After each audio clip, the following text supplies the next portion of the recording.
What's going on, guys? How you doing? TK coming at you. I want to hit you guys with the simple concept of Bitcoin, but more importantly, blockchain technology. Because if you think about where things are going in the future, how the Bitcoin industry itself is changing, and the role that Bitcoin currently has, there's a lot to be looked at. A lot of us are in the industry as participants or advocates.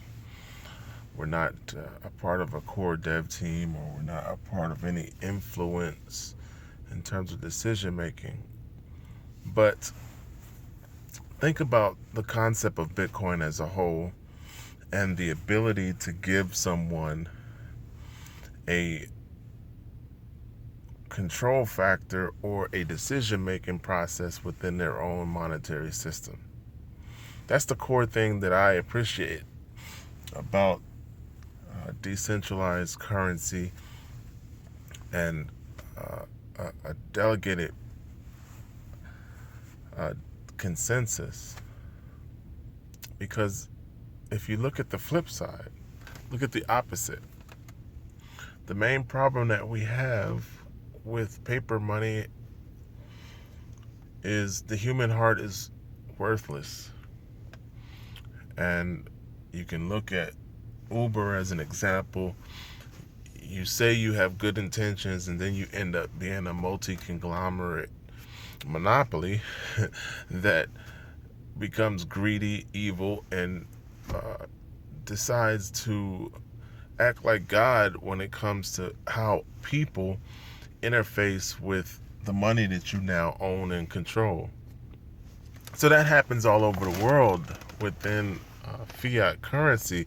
I mean, the government is your God. They decide who has access, who has the right to live and die, and who can participate. So that scale, that scale tip where the control factors always end up in the hands of someone who feels like no one deserves to have power but them, is the issue with fiat currency. So I always appreciated a opposite paradigm. And that opposite paradigm within Bitcoin, as it's been presented, is that anyone can control their money. Anyone can participate in a system that gives level power to each member. Because if you're talking about a public distributed ledger where all transactions are recorded and then openly visible for each member to see, that presents a honesty system, that presents some sort of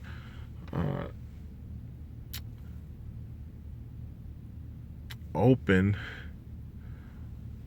if you want to call it open source, but it's definitely a open transparency. And everyone knows that you're not willing to steal and lie in open transparency, where those practices are normal within fiat, because fiat is a closed loop system. And when corruption happens, it happens behind doors, and proving it usually doesn't happen, right? So now, where does Bitcoin go? We know the inherent issues within Bitcoin in terms of scalability. It can't hold the capacity for global finance. Now, the answer to Bitcoin scalability was supposed to be altcoins, but altcoins lack innovation. A lot of altcoins don't have the development team with commitment and passion because what most altcoins do is copy and don't really solve major problems. So where does the industry go? Well, major participants admit that blockchain is phenomenal, but they don't want to admit that it's disruptive. So in the counterbalance to disruptive, major institutions are participating in blockchain, but their interface to blockchain is privatized, and privatized blockchain is counterproductive to what I believe is the initiative. The postulated paper by Satoshi doesn't talk about privatized. It talks about decentralized. So there's no clear-cut answer to where we go, right? Where the industry goes. But what I will say is that a problem with adaptation right now for cryptocurrency as a whole, or blockchain as a whole, is an interface, because people are simple-minded. Most people don't care how the microwave works. They just want hot food. So in order to carry blockchain to the next level, it has to have an interface like the microwave. Something that in a very simplistic way allows Joe Blow grandmother who doesn't have common sense, or at least doesn't have blockchain sense, to interface, use it, benefit from it, sort of like the way the credit card did for debt instruments in the early 70s. Everyone had paper money, and here comes the Diners Club saying that, hey, now you can use plastic and borrow against what you want. And everybody was like, what? Why? So that's what we need. We need a plastic instrumentation. We need a platform that transition us into ease of use.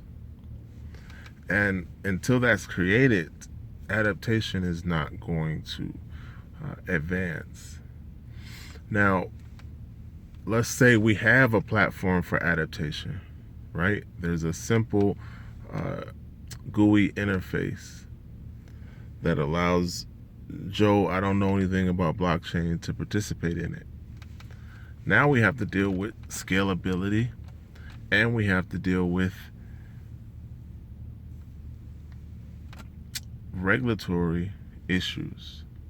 Now think about the regulatory stuff going on with Coinbase. Coinbase was just told by a judge that they will hand over their database to the government or to the IRS. So the regulatory space is another counter to the concept of decentralization, because they're saying, hey, we are God, and we're going to demand that you play by our rules, period.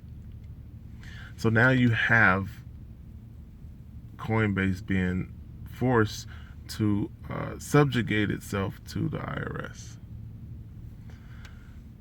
Thankfully, within decentralizations, there's more than one choice. So there's other options outside of Coinbase. But what I want you guys to think about is the direction of the industry. The intermediate tool that we need for adaptation, and then a platform that could handle participation once that tool is created. And finally, the regulatory counter to decentralization and how it's factored in our innovation within the industry.